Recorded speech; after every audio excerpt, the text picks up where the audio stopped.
الله الرحمن الرحيم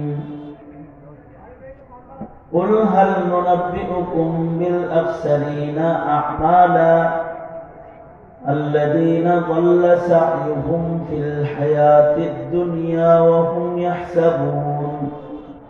وهم يحسبون أنهم يحسنون صنعا.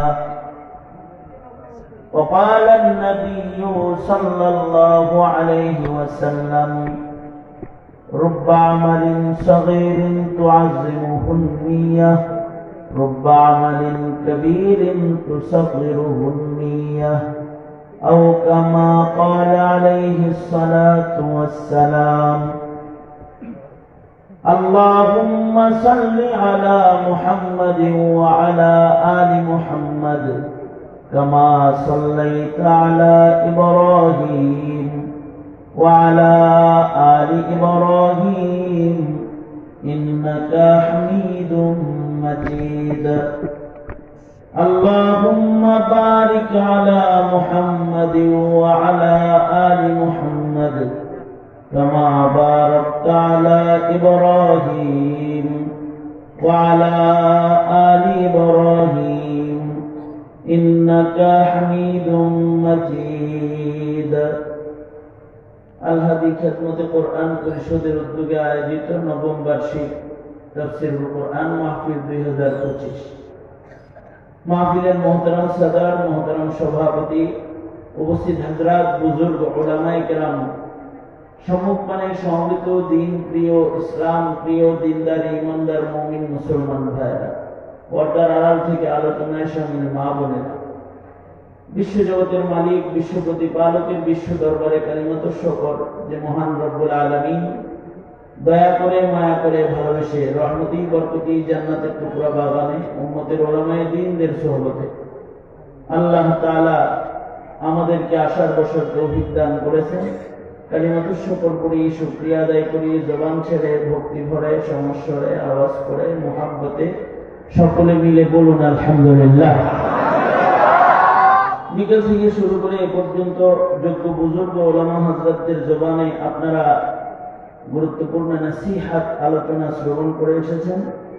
মাহফিলের একেবারে শেষ লগ্নে, শেষ ভাগে আমি আপনাদের সামনে বসে গিয়েছি বরকতের নিয়তে আল্লাহর কালামের গুরুত্বপূর্ণ একটি সূরা, সূরা কাহফের 103 এবং 104 নম্বর আয়াত আপনাদের সামনে তেলাওয়াত করেছি। নবীজির হাদিস পেশ করেছি। এগুলোকে সামনে করে কিছু কথা আপনাদের সামনে বলবার ইরাদা রাখি। আল্লাহ তাআলা কিছু উপকারী কথা আপনাদের কানে পৌঁছানোর তৌফিক দান করেন। আপনারা দোয়া করুন, বলুন আমিন। আমি যে সূরা থেকে আয়াত তেলাওয়াত করেছি, সূরার নাম সূরাতুল কাহফ। এক সময়ে সূরা কাহফ নারী পুরুষ সকলে মুখস্থ রাখত। একটা সময় গেছে যখন সূরা কাহফের তিলাওয়াত কোরআন প্রেমিকরা খুব বেশি করত, কারণ এই সূরাও প্রতি জুমাবারে, শুক্রবারে তিলাওয়াত করার সুন্নত আমল বিদ্যমান রয়েছে। যারা ইয়াউমুল জুমআতে শুক্রবারে সূরা কাহফ তিলাওয়াত করবে, নিয়মিত যারা সূরা কাহফের তিলাওয়াতকারী হবে, তাদের জন্য খুশখবর হলো তাদেরকে আল্লাহ তাআলা দাজ্জালের ভয়ঙ্কর ফিতনা থেকেও হেফাজত করবে। এ কারণে সূরা কাহফ সাহাবায়ে কেরাম, তাবেঈন, তাবেঈন সকলে খুব বেশি তিলাওয়াত করতেন। সূরা কাহফ এটা তিলাওয়াত করলে ভয়ঙ্কর দাজ্জালের ফিতনা থেকে আল্লাহ তাআলা হেফাজত করবেন। দাজ্জালের ফিতনা কি চলে গেছে না আইতাছে? হ্যাঁ, নবীর যুগে তো ১৫০০ বছর আগে, তখন দাজ্জালের ফিতনা আরো দূরে ছিল, এখন তো কাছে। কিন্তু আল্লাহর রাসূল সাল্লাল্লাহু আলাইহি ওয়াসাল্লাম ফিতনায়ে দাজ্জাল থেকে পানাহ চেয়েছেন, আল্লাহর কাছে দোয়া করেছেন, হে আল্লাহ, আপনি আমাকে দাজ্জালের ফিতনা থেকে হেফাজত করেন। আল্লাহর রাসূলের দোয়া, নবীজি দোয়া করেছেন। উম্মতকে দোয়া করার তালিম দান করেছেন, কারণ দাজ্জালের ফিতনা বড় ভয়ঙ্কর ফিতনা। দাজ্জালের ফিতনা এত ভয়ঙ্কর যে দাজ্জাল এক হাতে আগুন আর এক হাতে পানি, এক হাতে জান্নাত আর এক হাতে জাহান্নাম নিয়ে আগমন করবে। তার কাছ থেকে যারা পানি পান করবে, তার অনুগত যারা হবে, তার জান্নাতের দিকে যারা অগ্রসর হবে, তারা দোজখে পড়ে যাবে। আর যারা অটল ঈমান নিয়ে দাঁড়িয়ে থাকবে, দাজ্জালের আগুনে যারা প্রবেশ করবে, তারা আল্লাহর জান্নাতে প্রবেশ করবে। দাজ্জাল এত বড় ভয়ঙ্কর ফিতনা হবে যে সে মানুষকে কতল করবে, আবার মানুষকে জীবিত করবে। মানুষের সামনে গিয়ে বলবে, তোমার মা বাবা মারা গেছে, অনেক দিন হয়েছে, দেখতে মনে চায় না? তোমার মা বাপ কার দেখতে মনে না চায়? দাজ্জাল মৃত পিতা মাতার জিয়ারত সন্তানকে করাইয়া দিবে, কারণ ইবলিস তার অনুগত হবে। ইবলিসকে সে আদেশ করবে যে তার পিতা মাতার আকৃতিতে তার সামনে দাঁড়িয়ে যাও, তো মা বাবার জিয়ারত করাবে। এগুলো দেখে অনেকে দাজ্জালের দলে চলে যাবে। যারা দাজ্জালের দলে চলে যাবে তারা দোজখে পড়ে যাবে। আর সূরা কাহাফ তিলাওয়াতকারী খাঁটি মুমিন যারা, তারা দাজ্জাল দেখে বলতে থাকবে, এতদিন পর্যন্ত ছিল ইলমুল ইয়াকিন, মানে আলেমদের মুখ থেকে শুনেছি দাজ্জাল তুই বড় ফিতনা আইবি, কিন্তু এখন চোখে দেখলাম আয়া পড়ছস, এখন হয়ে গেছে আইনুল ইয়াকিন। এতদিন ছিল ইলমুল ইয়াকিন, এখন হইছে আইনুল ইয়াকিন। যত কিছুই দেখাস তোরে চিনা ফেলাইছি, আল্লাহ ছাড়া আর কোন ইলাহ নাই। এই কথা যারা বলবে তারা দাজ্জালের হাতে তারা শহীদ হইলেও সাথে সাথে তারা আল্লাহ পাকের জান্নাতে প্রবেশ করবে। সুবহানাল্লাহ। ফিতনায়ে দাজ্জাল কঠিন ফিতনা। এই ফিতনায়ে দাজ্জাল থেকে বাঁচতে নিজের সন্তানদেরকে দোয়া শিক্ষা দেওয়া চাই, কারণ কিয়ামত নিকটবর্তী। প্রজন্মকে শিক্ষা দেওয়া চাই যে তোমরাও দোয়া করো, আল্লাহুম্মা ইন্নী আউযু বিকা মিন মাসিহিদ দাজ্জাল, হে আল্লাহ আপনি আমাকে দাজ্জাল থেকে হেফাজত করেন, দাজ্জালের ফিতনা থেকে আমি পানাহ চাই। ফিতনা বড় ভয়ঙ্কর জিনিস। ফিতনা না চিনলে সমস্যা। আল ফিতনাতু আশাদ্দু মিনাল কতল, হত্যাকাণ্ড যতটা ভয়ঙ্কর তার চেয়ে ফিতনা বেশি ভয়ঙ্কর। এই কারণে আল্লাহর রাসূল ফিতনা থেকে বাঁচার দোয়া শিখাইছেন, বলেছেন তোমরা ফিতনা থেকে বাঁচার জন্য দোয়া করো, আল্লাহুম্মা ইন্না নাউযু বিকা মিনাল ফিতান, আল্লাহুম্মা ইন্না নাউযু বিকা মিনাল ফিতান মা যাহারা মিনহা ওয়া মা বাতান। আল্লাহর রাসূল দোয়া শিখাইছেন যে দোয়া করো, আয় আল্লাহ দাজ্জাল থেকে পানাহ চাই, ফিতনা থেকে পানাহ চাই। যে ফিতনা বুঝে আসে, যেটা বুঝে আসে না, প্রকাশ্য ফিতনা, গোপন ফিতনা, সব ফিতনা থেকে তোমার কাছে পানাহ চাই। এই দোয়া উম্মতকে আল্লাহর রাসূল শিক্ষা দিয়েছেন। দোয়া করব, আয় আল্লাহ আমাকে সকল প্রকারের ফিতনা থেকে আপনি হেফাজত করেন। আমাদের বুজুর্গরা বলেন, যারা প্রতিদিন সূরা কাহাফ তিলাওয়াত করবে, আরেকটু স্পষ্ট করো ভিতরে কি কম, যারা প্রতিদিন সূরা কাহাফ তিলাওয়াত করবে তাদেরকে আল্লাহ তাআলা সকল প্রকারের ফিতনা থেকে হেফাজত করবে। সুবহানাল্লাহ। আওয়াজ করে বলেন সুবহানাল্লাহ। যেমন ফিতনায়ে হাসিনা, এটা একটা ফিতনা। এই ফিতনা যারা না চিনছে ওরা মরছে। যেমন এই ফিতনা সালমান এফ রহমান চিনে নাই, এত কিছু বোঝার পরও বেচারা এখন জেলখানায় শিখ গুনতেছে আর জেলের ভাত খাইতেছে।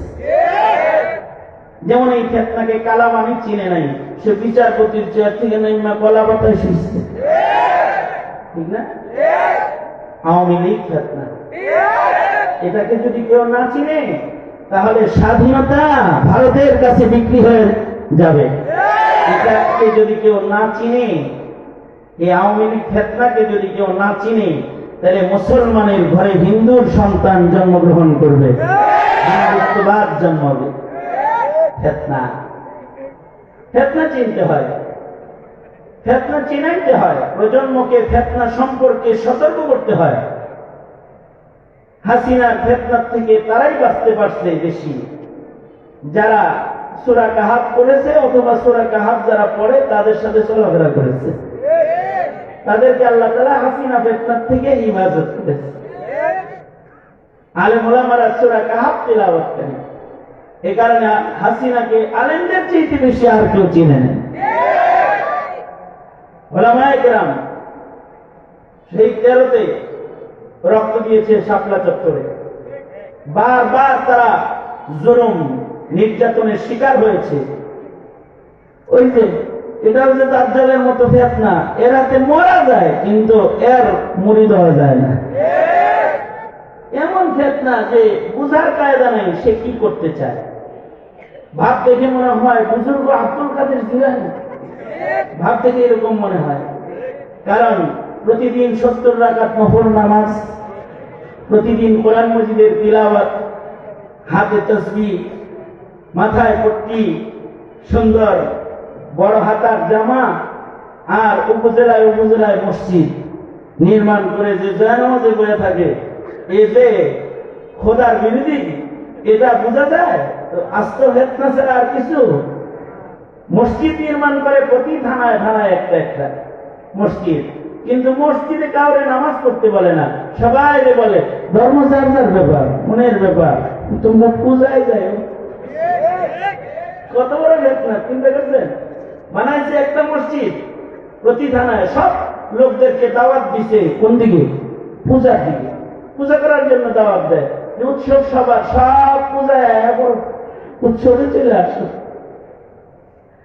শুধু তাই নয়, মুসলমানের সন্তানকে হিন্দুত্ববাদ শিখাইতে গোমাতা মুসলিম সিলেবাসের ভেতরে ঢুকাইছে, শিক্ষা সিলেবাসে ঢুকাইছে, মুসলমানদেরকে পড়ানোর ট্রান্সজেন্ডার প্রবেশ করাইছে, ডারউইনের ভ্রান্ত মতবাদ পড়াইছে।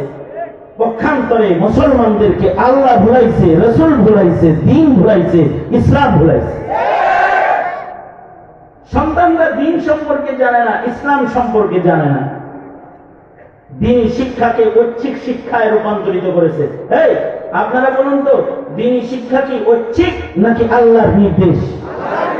দিনী শিক্ষা কি ঐচ্ছিক শিক্ষা না ফরজ শিক্ষা?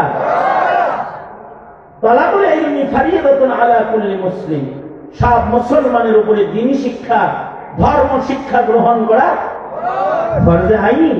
আর এটাকে বানাইছে ঐচ্ছিক, এটা ফেল করলেও সার্টিফিকেটের কোনো ভেজাল নেই। এটা ঐচ্ছিক শিক্ষায় রূপান্তরিত করেছে। কেন?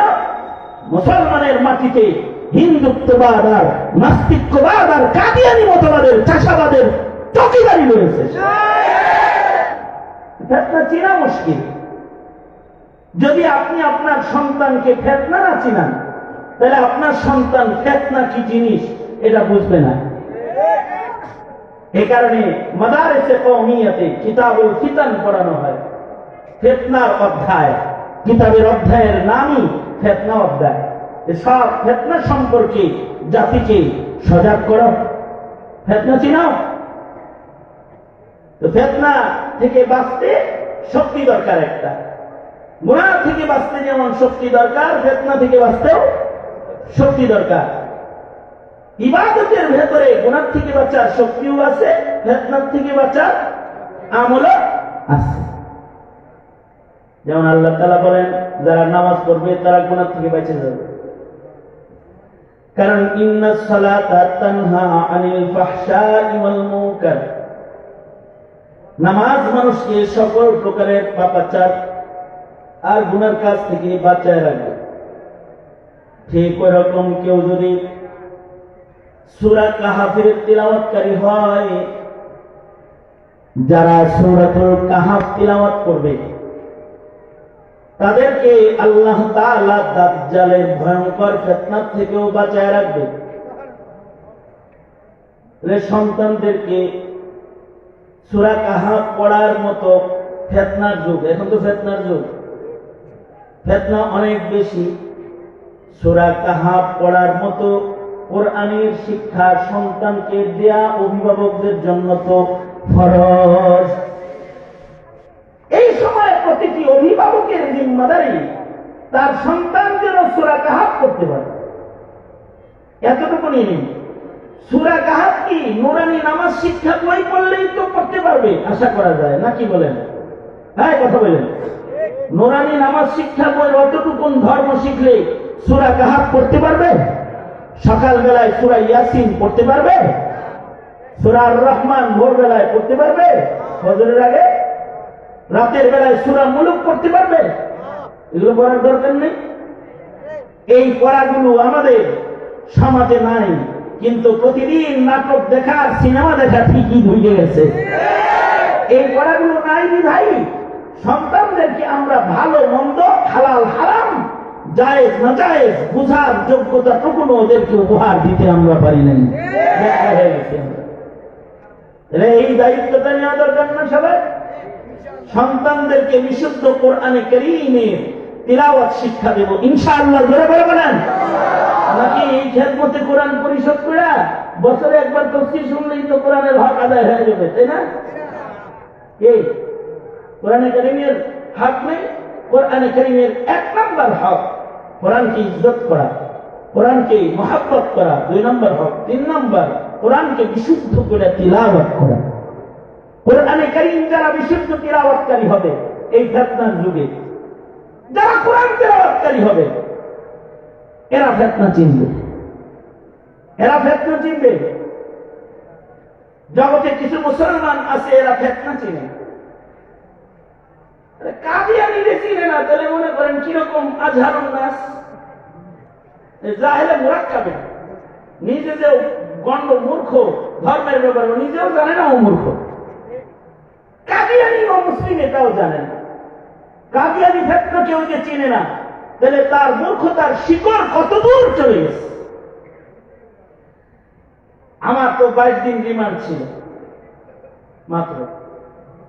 মামলা হইলো আমি ককটেল নিক্ষেপ করি, আর মামুনুল হকের মামলা হইলো আমি মারিবেক চুরি করি, আর আমি মেরেছি ককটেল। বাইতুল মুকাররমের উত্তর গেটে নাকি আমি ককটেল মেরেছি। খোদার কসম আমি ককটেল চোখে দেখিনি, ছবিতে দেখছি, ককটেল সচক্ষে দেখি নাই। আর আমার বিরুদ্ধে মামলা, আমি ককটেল মারছি। মামলা হইল 22টা, 22 দিন রিমান্ড, 10টা তো একেবারে সচল। এই 22 দিনের রিমান্ডে, 22 দিনের রিমান্ডে পুলিশের নানা রকম প্রশ্ন আছে। তবে পুলিশের ভেতরেও মুমিন মুসলমানও তো আছে। এক ওসি সাহেব তো আমাদেরকে গ্রেফতার করার 7-8 দিনের মাথায় সে তার চাকরি থেকে রিজাইন দিয়েছে, চাকরি ছেড়ে দিয়েছে, পুলিশের চাকরি আর করবে না। এবং আমি জেলখানা থেকে বের হওয়ার পরে তার বাড়িতে প্রোগ্রাম করেছি, সর্বপ্রথম প্রোগ্রামটা পুলিশের বাড়িতে করছি। ভালো মানুষও আছে, কিছু পুলিশ এরকম আছে যারা রিমান্ডের জন্য দরজাটা আটকাইছে, লাঠি মুড়ি হাতে লয়ে ঢুকছে, স্ট্যাম্প হাতে আছে, হকি স্টিক আছে, এটি লয়ে এই ঢুকছে লাঠি মুড়ি সহ, ঢুইটা ভেতর থেকে দরজা বন্ধ করছে। মনে হয় যেন এখন পিটাইব, লাঠিগুলা রাইসা জড়ায়া ধুইলা হাওমাও করে কান্না করে চোখের পানি ফেলে কেঁদেছে আর বলেছে, হযরত দরজা আটকাইছি রিমান্ড করতে না, আপনার কাছে মাপ চাইতে। হাতটা বান্ধা, কি করবো হযরত? আছে ভালো মানুষটা আছে, কিন্তু এরকম খবিস আছে যে আইসা জিজ্ঞাসা করে, হুজুর কাদিয়ানীদের সাথে একটু মিলমিশ করে চলা যায় না?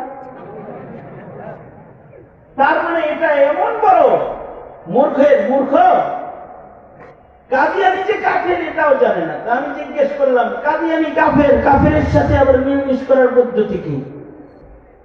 না, একটু সমঝোতা করে চলা। ওই কাদিয়ানী কি আসলেই কাফের? তার মানে আপনি এখনো জানেন না কাদিয়ানী কাফের, তো আপনিও ঈমান নষ্ট। কাদিয়ানীকে যে কাফের বলে না, সেও কাফের। কাদিয়ানীকে কাফের না বললেও সে কাফের, এটা যদি কেউ না জানে তাহলে তো বহু মুসলমানের ঈমান নষ্ট হয়ে যাবে। যদি না জানলে, কথা বলেন, ঠিক লাগে, ঠিক করে বলেন, ঈমান নষ্ট হয়ে যাবে না? নাস্তিকতা করে মুরতাদ বেঈমান, তাকেও যদি কেউ মনে করে মুসলিম, সে একজন মুসলিম, এটা যদি মনে করে, তার ঈমান থাকবে? নাস্তিককে মুসলমান মনে করলে, কথা বলেন না কেন, থাকবে? এইটা সন্তানকে শিখাইতে হবে না যে নাস্তিকতা এটা একটা ফিতনা, ওরা বেঈমান, ওরা নবীকে আক্রমণকারী, ওদের মুসলিম দেশে মুসলিম পরিচয়ে থাকার অধিকার নাই, ওরা ফাঁসির উপযুক্ত, নাস্তিক মোর্তাদের ফাঁসি চাই। এটা জানা দরকার না মুসলমানের? ইন্ডিয়া জানবে? এটা জানার মতো শিক্ষা সিলেবাস আমার স্কুলে বিদ্যমান নাই, অথচ মুসলিম দেশ, দ্বিতীয় বৃহত্তর মুসলিম দেশ, এইটা জানার কোন একাডেমিক শিক্ষা আমার সন্তানকে দেয়া হয় না।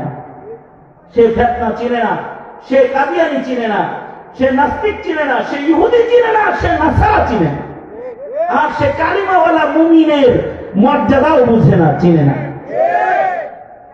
আমার এক বন্ধু এক সাংবাদিকের জানাজায় গেছে, সেও সাংবাদিক, মুফতি এনায়েতুল্লাহ। সে এক সাংবাদিকের জানাজায় গেছে, বৃদ্ধ সাংবাদিক, বয়োবৃদ্ধ সাংবাদিক মারা গেছেন। এই সাংবাদিকের সন্তান থাকে বিদেশে, বিদেশ থেকে তার সন্তান এসেছে জানাজা পড়তে, সাথে নিজের ছেলেকে নিয়ে আসছে, পিচ্চি ছেলে, এটাকেও নিয়ে আসছে, বিবিরেও নিয়ে আসছে। ছেলে সহ জানাজার মাঠে এসেছে। দাদার জানাজা শেষ হইলে নাতি বাবারে জিগাইতেছে, এই কথাটা বলে মুফতি সাহেব কেঁদে দিয়েছে।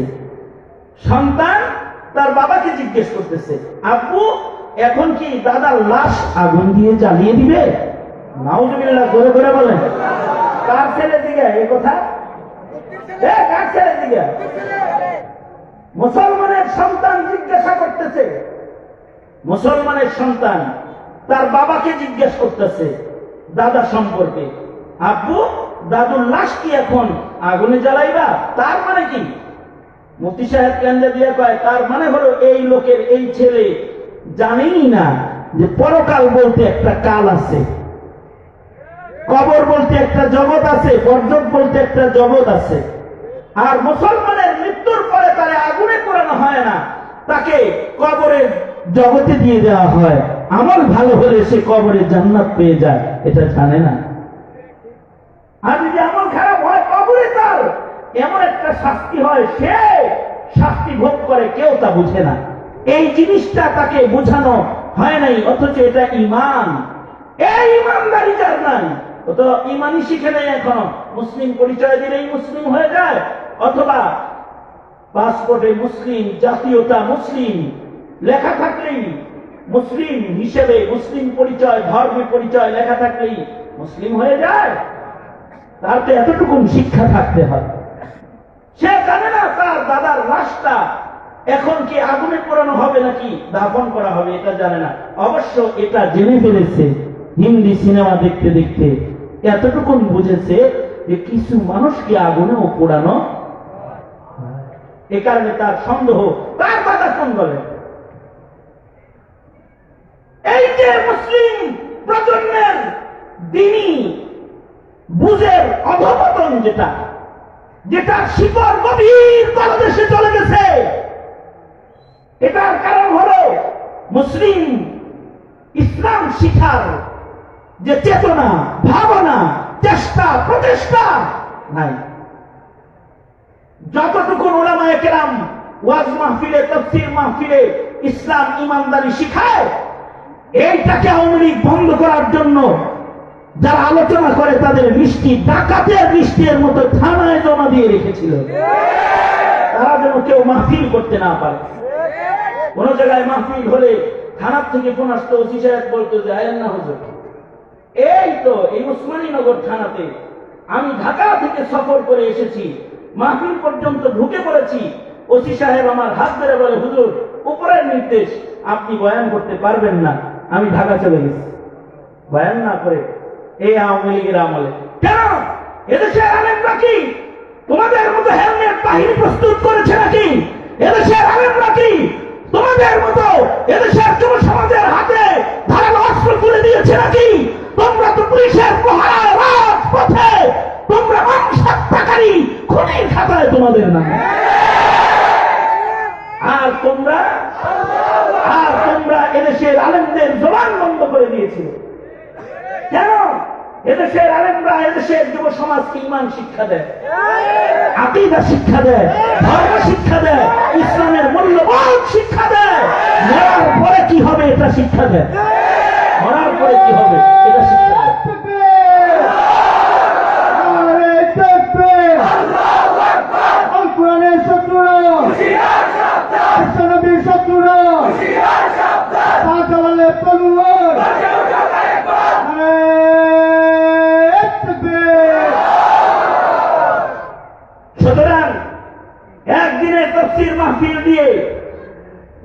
জাতির ধর্মীয় মূল্যায়নকে ইস্টাবলিশ করা সম্ভব নয়।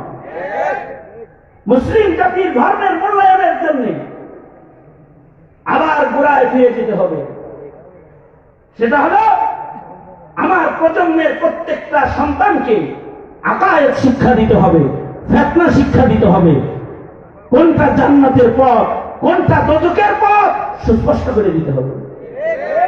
তুমি এই পথে চলবে না, এটা তোমার পথ, তোমার গন্তব্য আল্লাহ পাকের জান্নাত। ঠিক কিনা যারা আওয়াজ করে বলেন? এটা শিখানোর জিম্মাদারি কে পালন করবে? আলেম ওলামা খালি তৈরি হয়েছে আর আপনি খালি ঘুম পারবেন। এইটা শিক্ষা দেওয়ার জিম্মাদারি তো আপনার। আপনাকে আল্লাহ বলতেছেন কু আনফুসাকুম ওয়া আহলিকুম নারা। এই নির্দেশ আপনাকে আল্লাহ দিয়ে বলছেন তুমি নিজেরও দোজখ থেকে বাঁচাও, তোমার পরিবারকেও দোজখ থেকে বাঁচাও। নির্দেশ কার? চিল্লে আওয়াজ করে বলেন কার? মৌলবীর প্রতি না আপনার প্রতি? খেয়াল আছে? এটা তো ভাইরাও দেখেন নাই যে আপনার প্রতি একটা নির্দেশনা জারি আছে।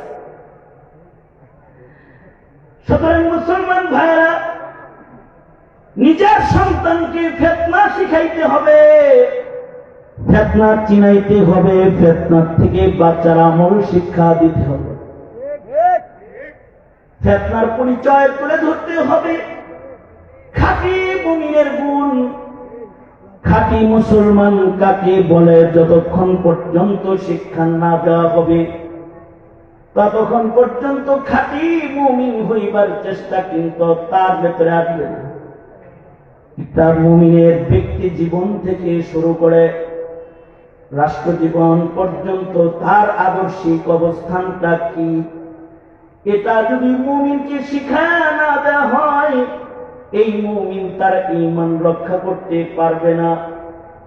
ফিতনার জমানায় যদি ঈমান হারায় যায়, জন্মাবে মুসলমানের ঘরে কিন্তু বিদায় দিবে বেঈমান হিসেবে, জন্মগ্রহণ করবে ইসলামের পতাকা তলে কিন্তু মরণ হয়ে যাবে এক নাস্তিকের পতাকা তলে, ইহুদ নাসারার পতাকা তলে।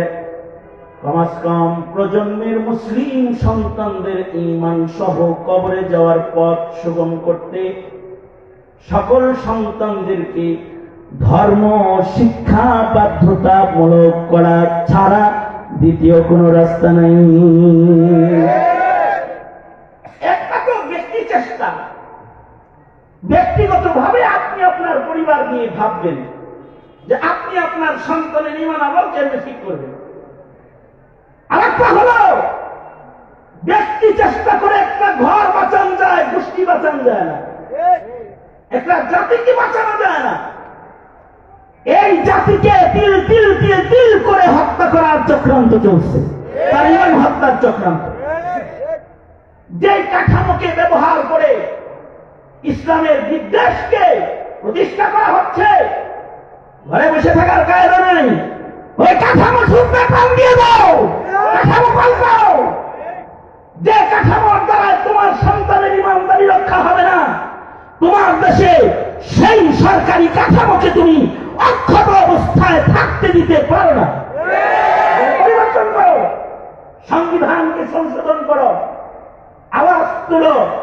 70% 90% মুসলমানের দেশে সাংবিধানিকভাবে দ্বীনি শিক্ষার মূল্যায়ন এটা প্রতিষ্ঠা করার এখনই সময়। সুতরাং নিজেকে বাঁচান, কারণ এই পৃথিবী আমাদের জন্য শেষ না, এটা তো শুরু জগৎ মাত্র। এরপরে বর্জক আছে, এরপরে আখিরাতের জগৎ আর একটা অপেক্ষা করতেছে। ঠিক কিনা যারা আওয়াজ করে বলেন? নাকি খাওয়া দাওয়া ভর্তি করো? খাওয়া দাওয়া ভর্তি করতে চাইলেই করা যায় না। হাসিনা পারে না, আর তুমি পারবা? হাসিনা কি খাওয়া দাওয়া ভর্তি করতে পারছে? সে তার সর্বশক্তি ব্যবহার করে চেয়েছিল দুপুরের খাবারটা খাবে বলে রান্না করেছে, কিন্তু আল্লাহ খাইতে দেয় নাই। বোঝা যায় শক্তিধর হাসিনা নাকি আল্লাহ? সর্বশক্তিমান কে? সকল ক্ষমতা কার? আল্লাহ। তুমি এটা চিন্তা না, যে আল্লাহ হাসিনারে খাইতে দেয় না, তোমার খাইতে দিব? কত চেষ্টা করলো ক্ষমতায় বসে থাকতে, রক্তের পরে বসে থাকতে পারলো না, বেচারি মাটি দিয়ে হাইটা দিতে পারলো না, পালাইয়া চলে গেল শেষ বেলা। ইতিহাস কলঙ্ক করে গেল। বাংলাদেশের ইতিহাসে কোন নেত্রী অথবা নেতার পালিয়ে যাওয়ার ইতিহাস নাই, একমাত্র হাসিনা ফেতনা, এটা পালিয়ে চলে গেছে। তুমি তোমার সন্তানকে কোন পথে চালাচ্ছ? তোমার সন্তান না জানি আবার এই 16 কোটি মুসলমানের দেশের ফেতনায় রূপান্তরিত না হয়, এইটা সকলকে সজাগ দৃষ্টি রাখতে হবে। এই সজাগ দৃষ্টিকে চূড়ান্ত লক্ষ্যে পৌঁছাইতে ঘরের ভেতরে কোরআনে কারীমের তিলাওয়াত লাগবে। যে ঘরের ভেতরে কোরআনের তেলাওয়াত হয় ও ঘরকে ফিতনা মুক্ত রাখার জিম্মাদার আল্লাহ হয়ে যায়। সন্তানকে আল্লাহর কোরআনের তেলাওয়াতকারী বানায়া ঘরের মধ্যে কোরআনে কারীমের তেলাওয়াতকে জীবন্ত রাখবা, এটা সকল ঘরওয়ালাদের একটা মিশন। সাহাবায়ে কেরাম তাদের ঘরে প্রচুর পরিমাণে কোরআনে কারীমের তিলাওয়াত করতেন। এক সাহাবী ঘরের ভেতরে সূরা কাহফের তিলাওয়াত করতেছে। সাহাবী ঘরের মধ্যে সূরা কাহফ তিলাওয়াত করতেছেন। সাহাবী তিলাওয়াত করতেছেন সূরাতুল কাহফ। সাহাবীর সন্তানটা পাশে ঘুমিয়ে আছে। ছোট্ট একটা ঘর, কিন্তু ঘরের এক কোনায় আবার তার ঘোড়াটা বাঁধা আছে। আগের জমানায় এত বেশি ঘর দুয়ার মানুষের ছিল না। এখনকার বাড়ি ঘরগুলো অনেক বড় বড় ডুপ্লেক্স বাড়ি আছে। সন্তানের আলাদা ঘর, নিজের আলাদা ঘর, বেডরুম আলাদা, চাইল্ড রুম আলাদা, গেস্ট রুম আলাদা, ড্রয়িং ডাইনিং আলাদা, কিচেন আলাদা, বাথ আলাদা। কিন্তু এখন ডুপ্লেক্স বাড়ি, বাড়ির ভেতরে কোরআন তেলাওয়াত নাই, নামাজ নাই। কিন্তু আগের জমানার মুসলমানের ঘর ছিল ছোট ছোট্ট ঘর। সাহাবী কোরআন পড়তেছেন, ছোট্ট একটা ঘর। সাহাবীর পাশে সাহাবীর সন্তানটা ঘুমায় রয়েছে। পাশে সাহাবীর ঘোড়াটা ঘরের এক কোনায় বাঁধা আছে। তিলাওয়াতের ভেতরে এত মোহাব্বত আর এত ভালোবাসা। সাহাবী তিলাওয়াত করতেছে আর কুদরতি সাকিনার আলো ঘরের ভেতরে প্রবেশ করতেছে। আমাদের বর্তমান সময়ের ঘরের ভেতরে বাতির আলো আছে, কিন্তু রহমতের আলো নাই। যেমন আল্লাহর রাসূল সাল্লাল্লাহু আলাইহি ওয়াসাল্লাম, নবীজির ঘর আমাদের ঘরের মতো বড় ঘর নয়। আল্লাহর রাসূলের ঘর ছোট্ট একটা ঘর, যার মধ্যে মাত্র 4টি কবরের জায়গা আছে। ছোট্ট একটা ঘর, ঘরের ভেতরে বাতি পর্যন্ত নাই। উম্মুল মুমিনিন বলেন, নবীজি ঘরের ভেতরে নামাজ পড়তেন, অন্ধকারে দাঁড়ায় দাঁড়ায় নামাজ পড়তেন। আমি নামাজরত সরওয়ারে তো আলম নবী যায় নামাজের উপরে যায় শুয়ে থাকতাম, কারণ ঘরের ভেতরে বাতি নাই, কুপিতে তেল নাই। সাইয়্যিদুল মুরসালিন নবীর ঘরে বাতি নাই মাসের পর মাস। হযরত উম্মুল মুমিনিন আয়েশা বলেন, সরওয়ারাতু আলম মুহাম্মাদুর রাসূলুল্লাহ সাল্লাল্লাহু আলাইহি ওয়াসাল্লাম, নবীজির ঘরে শুধুই মাত্র বাতিতে তেল নাই তা না। উম্মুল মুমিনিন বলে, মাসের পর মাস চলে যেত, আমাদের ঘরের চুলায় আগুন জ্বলত না। সাহাবী জিজ্ঞাসা করে, উম্মুল মুমিনিন, মাসের পর মাস চুলায় আগুন জ্বলত না, আপনারা তখন কি খেতেন? আপনাদের সংসার কিভাবে চলত? উম্মুল মুমিনিন আয়েশা সিদ্দিকা বলেন, কখনো কখনো কিছু খেজুর বাহির থেকে আমাদের ঘরে হাতিয়ে আসতো। একটা খেজুর, এক গ্লাস পানি আমার আর আমার নবীর খাবার দিনের। কখনো কখনো একটা খেজুরকে দুই ভাগ করে অর্ধেক আমি খাতাম আর অর্ধেক হাবিবুল্লাহ খেতেন। এক গ্লাস পানি পান করে আমাদের দিন পার হয়ে যেত। কখনো কখনো ক্ষুধার যাতনায় পেটে পাথর বাঁধা লাগত। হাবিবুল্লাহ মুহাম্মদুর রাসূলুল্লাহ সাল্লাল্লাহু আলাইহি ওয়াসাল্লাম, তোমার আমার নবী,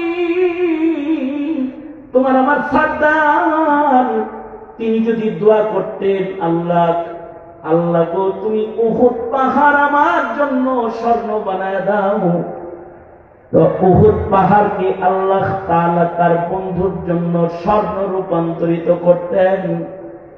কিন্তু সেই রহমাতুল লিল আলামিন সাইয়্যিদুল মুরসালিন নবীর ঘরে বাতি নাই, চুলায় আগুন নাই, ফার্নিচার নাই, সুন্দর ডেকোরেশন নাই, কিন্তু নবীর ঘরে লম্বা লম্বা নামাজ আছে। হযরত আয়েশা বলেন, অন্ধকারের ভেতরে রাতে রাসূল নামাজে দাঁড়িয়ে যেতেন। কখনো এক এক রাকাতে 3 পারা 4 পারা কোরআন নবী তেলাওয়াত করতেন। কখনো কখনো আল্লাহর রাসূল এই অন্ধকার ঘরের ভিতরে সিজদা দিয়ে কাঁদতেন। নবীর চোখের পানিতে জানামাজ মুসাল্লা ভিজা যেত। ঘুমন্ত অবস্থায় আমার হাত ভিজা বিছানায় পড়লে ভাবতাম মশকের পানি পড়েছে, কিন্তু খেয়াল করে দেখি নবীজি সিজদারত কাঁদতেছে, এগুলো নবীর চোখের পানি। কান মুখের কাছে নিলে আওয়াজ পাওয়া যেত আল্লাহর রাসূল উম্মতি উম্মতি বলে সারা রাত কাঁদতেছে।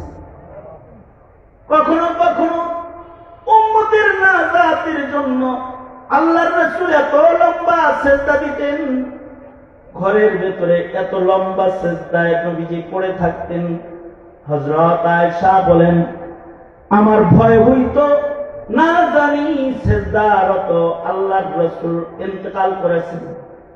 আমি পরীক্ষা করার জন্য নবীজির পায়ের আঙ্গুলি ধরে নড়াচড়া দিলে নবীজি পা শক্ত করে ধরতেন। তখন আমি বুঝতাম নবীজি বেঁচে আছেন, কিন্তু লম্বা সিজদা দিয়া নবীজি উম্মতের জন্য সারা রাত কেঁদেছেন।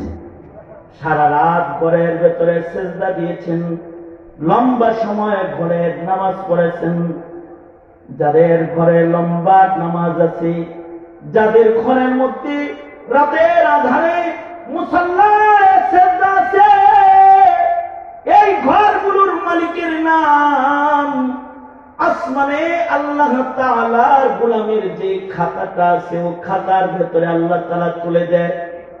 বর্তমান জমানায় দামি ঘর বানাইলে গ্রিনিজ বুকে তার নাম উঠে যায়। শাহজাহান তাজমহল নির্মাণ করে তার নাম গ্রিনিজ বুকে চলে গেছে। আল্লাহর একটা গ্রিনিজ বুক আছে, যেটা বান্দার নির্বাচিত নামের বুক। ওই বুকের মধ্যে কিছু গোলামের নাম মহান আল্লাহ নিজের কুদরতি কলম দিয়ে নিজের কিছু গোলামের নাম লেখে, যে বুকটার নাম ইবাদুর রহমান, যে বইয়ের নাম রহমানের গোলামের খাতা। এই খাতার ভেতরে আল্লাহ তাআলা ওই সকল বাড়িওয়ালাদের নাম ও খাতার ভেতরে আল্লাহ তাআলা উঠায় দেয়।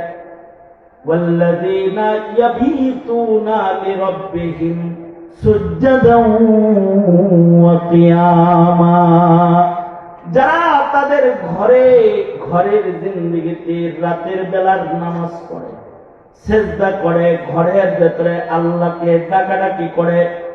অর্থাৎ যে ঘরের ভেতরে সিজদা আছে, যে ঘরে রাতের নামাজ আছে, এই ঘরের মালিকগুলোর নাম মহান আল্লাহ আসমানে তার বান্দার খাতার ভেতরে উঠায় দেয়। এই ঘরে আর্কিটেক্ট ডিজাইন আছে, সুন্দর ফার্নিচার আছে, ক্যালিগ্রাফি আছে, সুসজ্জিত ঘর, কিন্তু এই ঘরটা এত নোংরা যে এই ঘরের ভেতরে রহমতের জিনিসটা ঢুকে না। আমি এক বড় লোক মানুষের বাড়িতে দোয়ার জন্য গেছি, আমাকে নিয়ে গেছে মুসল্লি, কোটি টাকার সৌন্দর্যমণ্ডিত শুধু সাজসজ্জা, আর্কিটেক্ট ডিজাইন যেটা করেছে ডুপ্লেক্স বাড়ি, এতে কোটি কোটি টাকা খরচ হয়েছে। আমাকে নিয়ে বলে, হুজুর ঘরটা কেমন হলো? আমি বললাম, মারাত্মক হয়েছে, আল্লাহ যেন এই ঘরের ভিতরে আপনার মৃত্যু না দেয়। কোন কি হুজুর? না, কোনো মসজিদে বললে ভালো। কারণ হলো আপনার ঘরটা সুন্দর বটে, কিন্তু আপনি আপনার কারুকার্যের ভেতরে এমন কিছু এই ঘরের ভেতরে করেছেন যার কারণে এই ঘরে শয়তান ছাড়া কোন ফিরিস্তা ঢোকার কোন সম্ভাবনা নেই। একমাত্র আমাদের ফিরিস্তা ঢুকবে, আমাদের ফিরিস্তা ঢুকবে না। কারণ আপনি যে এই যে বাঙালি মধু কলসি কাঠের কাতার করেছেন, ডিজাইন করে কাঠের ডিজাইন করলেন, এইটা লক্ষ লক্ষ টাকা খরচ করলেন, আবার কৃষক মাথায় মাথায় দিয়ে ধান বুনতেছে, এটা ডিজাইন করলেন ঘরের ভেতরে। এই মূর্তিগুলো একে কি উদ্দেশ্যটা কি? না, আমি বাঙালি সংস্কৃতির স্মরণ করাই, আধুনিক যুগে বাঙালি সংস্কৃতির স্মরণ। আমি তো এই স্মরণ করাইতে যে নিজের ঘরটাকে মূর্তি সজ্জিত বানালেন, এটা খেয়াল করবেন না। এখন তো ঘরে রহমতের জিনিসটা ঢুকবে না, আপনি বললে তো এখানে রহমতের জিনিসটাই বলবেন। কোটি টাকা দিয়ে ঘর নির্মাণ করলেন, কিন্তু এটার ভেতরে রহমতের জিনিসটা ঢুকার উপায় নাই। এমন সুসজ্জিত ঘর, যে ঘরে টিভির অভাব নাই, ক্যামেরার অভাব নাই, ওয়াইফাই কানেকশন সব কিছু আছে, কিন্তু আসমানি কোনো কানেকশন নাই, নামাজের কানেকশন নাই, রোজার কানেকশন নাই। আমি ওনার টয়লেট দেখলাম, বাথরুম দেখলাম, বাথরুমের ভেতরে দেখলাম, বাথরুমের ভেতরে আবার শুয়ে গোসল করার জায়গা, বিরাট বড় আর একটা বানানো আছে, যদি কি পাওয়া যায় জানি, এইটা দেওয়া আছে, তার ভেতরে আবার আধুনিক, এটা সুইচ দিলে পানি বেরিয়ে যাবে, সুইচ দিলে ঠান্ডা পানি ঢুকবে, গরম পানি ঢুকবে, শ্যাম্পু দেওয়া আছে, শ্যাম্পু ঢুকবে, আরামে বিভিন্ন স্টাইলে গোসল করবে। এই জায়গা তো ঘরের ভেতরে আছে, কিন্তু তার ঘরের ভেতরে দোয়া কালাম পরে একটু অজু করার অজুর জায়গা নাই, ঘরের ভেতরে অজু করার জায়গা নাই। যেই ঘরে অজুর জায়গা নাই, অথবা নামাজের মুসাল্লা বিছানোর প্রেয়ার রুম নাই, বাথরুম আছে, ড্রেসিং রুম আছে, ড্রয়িং রুম আছে, কিচেন রুম আছে, সব রুম আছে, প্রেয়ার রুম নাই, এমন ঘরের ভেতরে তো নামাজ হবে না। এমন ঘরের ভেতরে হবে সিনেমা, নাম হবে মুসলমানের ঘর, কিন্তু কাজে কর্মে হবে ইহুদ আর নাসারার ঘর। ঠিক কিনা? জোরে আওয়াজ করে বলেন। তাহলে আপনি ঘর বানান, কিন্তু আপনার ঘরটা যেন ইবাদতের ঘর, আপনার সন্তান যেন ঘরে আপনাকে ইবাদত করতে দেখে, আপনার বিবিকে যেন আপনার মেয়েটা ইবাদত করতে দেখে। এমন একটা পরিবেশ যদি ঘরে কায়েম না করেন, শুধু রাষ্ট্রের উপরে ধর্ম শিক্ষার দায়ভার দিয়ে নিজে ও নিজের প্রজন্মকে দোজখের আগুন থেকে বাঁচান যায় না জনাব, মনে রাখবেন। নিজের চেষ্টা রাখবে তো। আল্লাহর রাসূলের ঘরে দিয়ে একটু তাকাই, আল্লাহর রাসূলের ঘরের মধ্যে বাতি নাই, নবীর ঘরে শুধু বাতি নাই তা না, লিখে রাখার মতো তথ্য তোমরা যারা স্কুল কলেজের ছাত্র লিখে রাখতে, সেটা হলো মসজিদের নববীতে 9 হিজরি পর্যন্ত কোনো বাতি ছিল। কত হিজরি পর্যন্ত? 9 হিজরি পর্যন্ত মসজিদের ভেতরে, মসজিদের নববীতে কোনো বাতি ছিল না। অথচ মসজিদের নববীর ইমাম মুহাম্মদুর রাসূলুল্লাহ সাল্লাল্লাহু আলাইহি ওয়াসাল্লাম, আর এই মসজিদের মুসল্লি হলেন আবু বকর, ওমর, উসমান, আলী, সাহাবায়ে কেরাম, আব্দুর রহমান বিন আউফ, আব্দুল্লাহ ইবনে আব্বাস, ইবনে মাসউদ, এরা হলেন মসজিদের মুসল্লি যাদের সেজদার ওজন এত। ডক্টর ইকবাল বলে এই সাহাবীদের সেজদার ভারে মসজিদ থরথর করে কাঁপত। মসজিদে মসজিদের ভেতরে বিছানা ছিল না, বিছানা ছিল না, মাটির ভেতরে নামাজ হতো। হাদিসে আছে একবার হযরত আলী আর হযরত ফাতেমা দুজনে ঝগড়া লাগছে। ঝগড়া লাগিয়া হযরত আলী নিজের রাগ গুস্সাকে নিয়ন্ত্রণ করতে ঘর থেকে বেরিয়ে গেছেন। বেরিয়ে গিয়ে মসজিদে যেয়ে শুয়ে গেছে। কারণ রাগ যখন খুব বেশি উঠে যায় তখন শোয়া নিয়ম। রাগ উঠলে শোয়ার থেকে পড়ে, আর উঠলে বসার থেকে।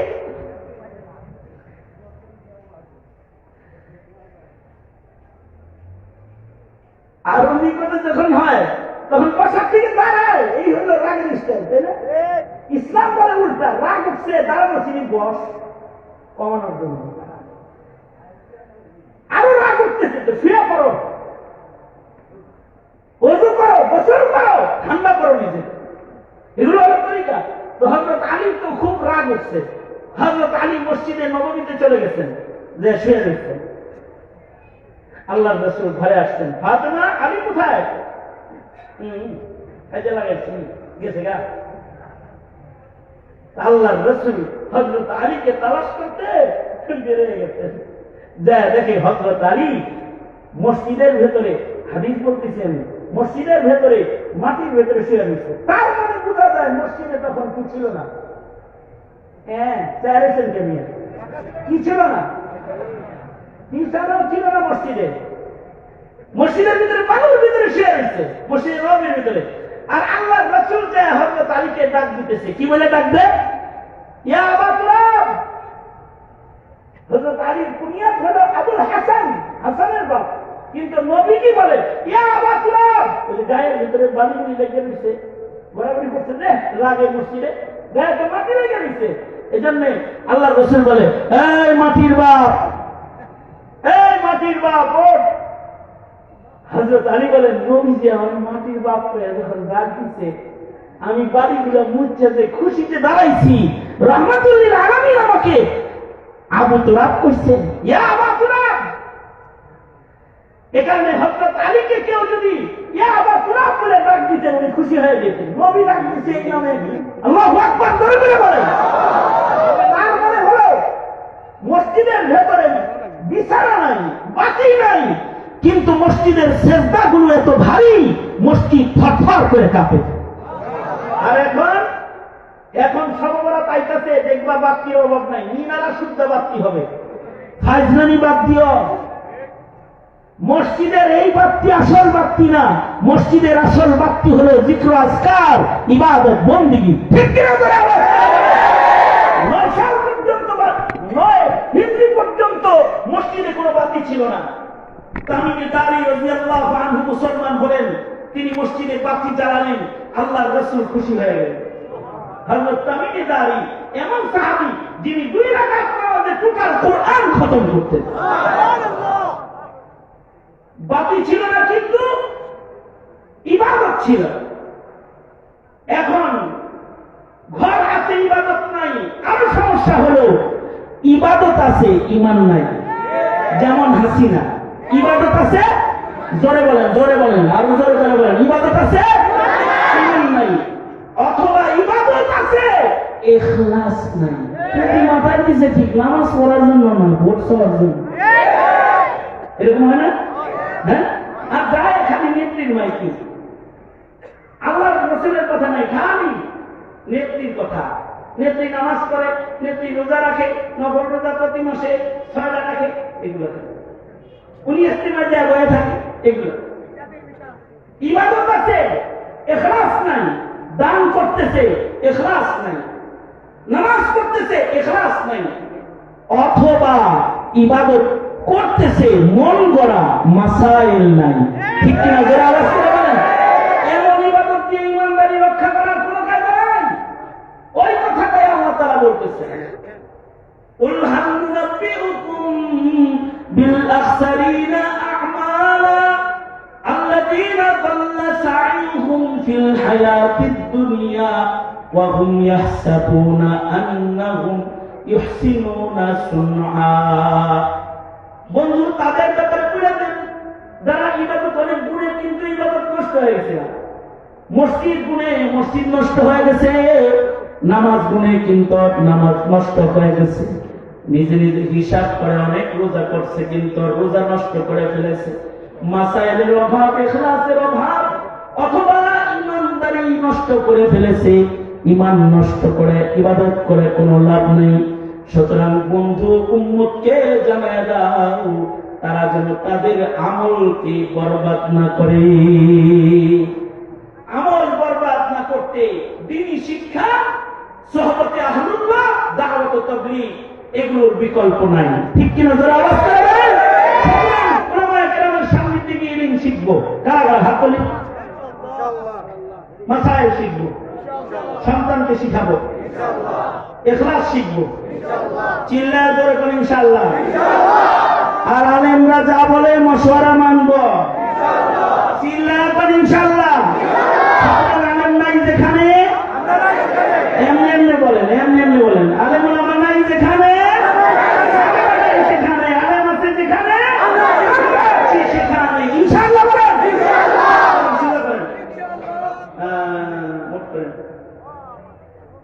এই মাহফিলটাকে ইনশাআল্লাহ সহযোগিতা করবেন, ধরে রাখবেন ইনশাআল্লাহ। এখন দোয়া হবে। মা বাবার নামে দোয়া না করে কেউ যাবেন না, উঠবেন না। আমার গাড়ির টাইম হয়ে গেছে 20 গাড়ি, সুতরাং আর দেরি করতে পারছি না। সুতরাং জোরে বলেন বিসমিল্লাহ। পরে আসবেন। এই ঢুকো ঢুকো, বলেন ঢুকো। ওদের এই তাফসীর কোরআনের এই মেলায় আপনি শরীক হন। আল্লাহ তাআলা এই ছোট্ট একটি সহযোগিতাও যেন আপনাদের নাজাতের জন্য উসিলা করে। বিশেষভাবে আমাদের তুফাইল ভাই, উনি আমার 2010 সাল থেকে আমার বয়ানে ভোট করেন। আজকে প্রথম উনি বসে সরাসরি আমার বয়ান শুনবেন, আর আগামীকালকে উনি লন্ডন চলে যাবেন। এই মাহফিলকে কেন্দ্র করে ওনার দেশে অবস্থান করা এই সময় আজকে, এবং মাহফিলে উনি যথেষ্ট ব্যস্ততার ভেতর দিয়েও সময় দিয়েছেন মাহফিল আপনাদের সাথে শরীক থাকতে, এবং এই প্যান্ডেল মাইক এগুলোর ইন্তজাম করে দিয়েছেন। আশাবাদী ওদের কোরআনের আয়োজনে আগামীতেও তুফাইল ভাই সাথে থাকবেন ইনশাআল্লাহ। আর আপনারা এই যুবকদের আয়োজনটাকে যুবকদের ঈমান, আকীদা, আমল বিশুদ্ধকরণের জন্য ওদের পাশে আপনারাও দাঁড়িয়ে যাবেন। সমাজ সংশোধনে, ধর্মীয় আলোচনা, কোরআনে কারীমের তাফসীর এবং ঈমান এবং আকীদা শিক্ষায় এর অনেক বড় অবদান রয়েছে। এই অবদানের কারণেই একটা মূর্তিও কোনো হুজুরের বানাতে হয় নাই। হুজুরগুলো বক্তরায় ভেঙ্গে সব শেষ দিয়ে দিছে 24 ঘন্টার ভেতরে। কোনো মৌলবী কোনো মূর্তিতে হাত লাগায় না। ঠিক কিনা জোরে আওয়াজ করে বলেন। আসতে বললেন কেন? চিল্লায় জোরে বলেন। ঠিক বিশ্ব মূর্তি বানছে, মামলা বানছে, আইয়ুবী বানছে না, না আছে ভাঙবেন না লোক, তারাই বানাচ্ছে। 24 ঘন্টা লাগে নেই, সব বুড়িগঙ্গা পর্যন্ত নিয়ে যায়নি, জায়গায় দাফন করে ফেলাইছে। শুধু দাফন করে নাই, পেশা করে আল্লাহ তাআলা বুঝার তৌফিক দান করে। এই দেশ হিন্দুত্ববাদ প্রতিষ্ঠার দেশ না, এটা কোরআনের দেশ, এটা সুন্নাহর দেশ, এটা সর্বকোটি মুসলমানের দেশ। প্রয়োজনে রক্ত দেব, ঈমান দেব না, স্বাধীনতা কাউকে দিব না ইনশাআল্লাহ করে বলেন। আছেন তো ইনশাআল্লাহ? তারা তৌফিক দান করে। ওই যে মুগ্ধরা মুগ্ধ ছাড়ায় চলে গেছে, সারা জনম জাতি ওদের কথা বলবে। আবু সাঈদ এই মাটির জন্য বুকটান করে রক্ত দিয়ে গেছে, সারা জনম জাতি তাদের কথা বলবে। আর যারা এই জাতির সাথে গাদ্দারি করেছে তাদেরকেও জাতি স্মরণ রাখবে, স্মরণ রাখবেন ইনশাআল্লাহ। চোখের পানি দেখে আবার ভুলে যায় না। আল্লাহ তাআলা আমাদেরকে কবুল করেন। আলহামদুলিল্লাহ রাব্বিল আলামিন, والصلاة والسلام على سيد المرسلين محمد وعلى آله وأصحابه أجمعين। রব্বুল আলামিন আল হাদির যুবকেরা মেহনত করেছে, প্রবাসীরা সাহায্য সহযোগিতা করেছে, কোরআনের বিনা জমেছে। দুহাত তুলেছি, আল্লাহ মেহেরবানি করে আমাদের তুমি মাফ করে দাও, মাজমাকে কবুল মঞ্জুর করে নাও, তুফাইল ভাইকে কবুল করে নাও, রিজকে বরকত দাও। আল্লাহ দেশের খেদমত করাও। আর যত মেহমানরা রয়েছে তাদের কবুল মঞ্জুর করে নাও। রব্বুল আলামিন যুবকগুলোকে কবুল করে নাও। এই যুবকগুলোকে তোমার হাতে আমানত, আল্লাহ যৌবনের গুনাহ থেকে ওদের বাঁচাও। আল্লাহ অনেকের আব্বা আম্মা কবরে, তাদের মাফ করে দাও। নিজের হাতে বাপ কবরে রেখেছে, নিজের হাতে মা কবরে রেখেছে। যাদের আব্বা আম্মা নাই, আল্লাহ তাদের বাবা মার কবর জান্নাতের বাগান বানায় দাও। যাদের আব্বা আম্মা আছে হায়াত বাড়াও, প্রজন্মের সন্তানদেরকে ইমানদার বানাও। এই দেশ, এই জাতিকে কবুল করো, এই জাতিকে রক্ষা করো। সারা দুনিয়ায় কালিমার পতাকা উড়ায় দাও আল্লাহ রাব্বুল আলামিন। দিন বুঝার তৌফিক দাও, দিন মানার তৌফিক দাও। আমাদের সকলকে দ্বীনের জন্য তুমি কবুল আর মঞ্জুর করে নাও। যত কল্যাণ মঙ্গল দাও, অকল্যাণ হতে আমাদের বাঁচাও। সুবহান রাব্বিকা রাব্বিল ইজ্জাতি আম্মা ইয়াসিফুন ওয়া সালামুন আলাল মুরসালিন ওয়ালহামদুলিল্লাহি রাব্বিল আলামিন। মুসাফা হবে না, সালাম বিদায়। আমার হাতে সমস্যা, অপারেশন, আর গাড়িও আমার খুব কাছাকাছি, সময় নেই। মুসাফা হবে না, সালাম বিদায়। আসসালামু আলাইকুম ওয়া রাহমাতুল্লাহি ওয়া বারাকাতুহু। না গাড়ি বাইরে যান। আমাদের ভলেন্টিয়ার ভাইদেরকে বলতেছি হুজুরকে সহি সালামতে গাড়ি পর্যন্ত পৌঁছে দেওয়ার জন্য ভলেন্টিয়ার ভাইদের উদ্দেশ্যে বলছি।